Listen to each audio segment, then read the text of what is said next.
On this episode of the Layover Live, Shanda stops by to talk Instagram API changes.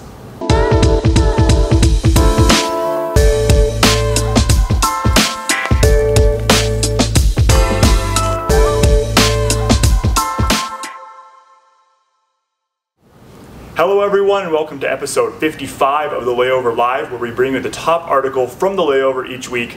I am not Jason Swick. Jason is out sick today. I'm Grant Stoltz, strategic analyst here at SimpleView, joined by Shanda Maloney, social media specialist. And Shanda, I think this is the perfect time to have you on here as well, since we're kind of experiencing Instagram Armageddon, as it was. Yes. Maybe not that extreme, but a lot of things are changing within the Instagram platform, and we really wanted to discuss those today, more specifically from a blog post from the Stack the Blog, talking about why business mentions are the new hashtags. In the article, it does go into a little detail about the Instagram API changes, but Shanda wanted to have you on here to maybe shed some more light on what exactly is going on behind the scenes and kind of what this means for everyone involved. So I guess to start things off, what exactly is happening with the Instagram API? Yeah, API Armageddon, I like that. Yeah. Essentially what's happening is that Facebook and Instagram are making these changes on their end, which then affects everybody, and I mean everybody. There's, every single third-party platform, whether it's pulling in user-generated content to social publishing tools, everybody has to kind of adjust to these API updates and changes that are happening.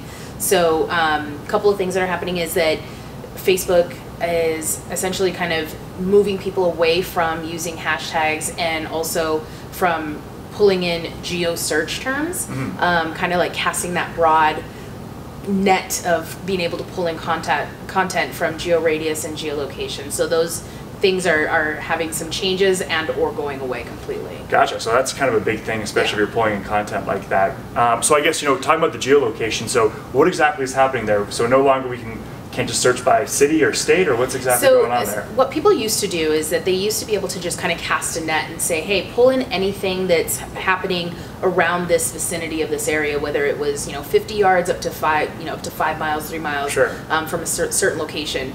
So now what we're doing is that, again, due to some privacy and issues on the Facebook side, is that you have to be a little bit more specific on what you're trying to pull in content from. So if you're looking for foodie photos in Las Vegas, you might want to say foodie from the Las Vegas Strip or specific restaurants, and you can pull it in from like super granular still. You can still do that. So if I want to find photos from a specific restaurant, I can do that, or I can look for things at like the city level, for example. But if I was finding things from the city level, the user would have had to have selected the city as an option. They'd have set that as their actual location, saying I am in Las Vegas, or I am in Paducah. That's where they exact. Okay, interesting. Yeah. So the other change is that we can still find things with location and a specific keyword or hashtag. So if we're looking for somebody that's used the location, Las Vegas, for example, and they use the keyword foodie, we can still find things that way. Gotcha. Yeah. Okay. Awesome. So I think that's a big change that's happening there. I know as well kind of the hashtag search and the way of pulling in things, again, is kind of switching up.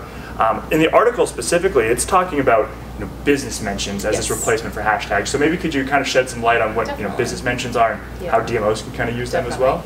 So Facebook is definitely trying to steer people away from using hashtags, and part of the reason for that is that nobody really ever owns a hashtag. It's really easy for anybody to jump in and start spamming, whether it's small businesses, if it's promoters for nightlife type stuff. You just start getting some super irrelevant content that can get just hijacked completely.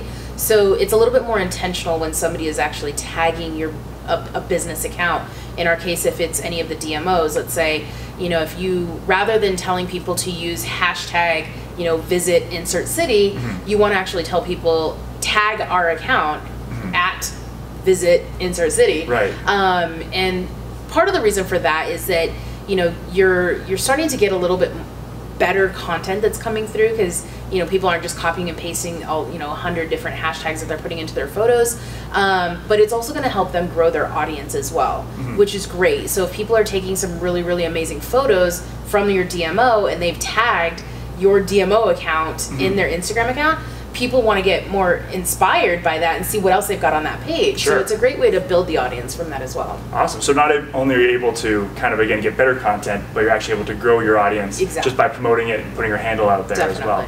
That sounds like a win-win to me then. Yeah, definitely. So interesting. So a lot of changes kind of happening here. So really, I guess the big thing here is we just want to be aware that, again, everything is changing for everyone. For everybody. There's not one platform that gets to keep certain features that got eliminated for everybody else. So it affects us all the same. It's just, we're having to find ways to kind of maneuver around things that we lost and finding ways to kind of replicate that. Awesome.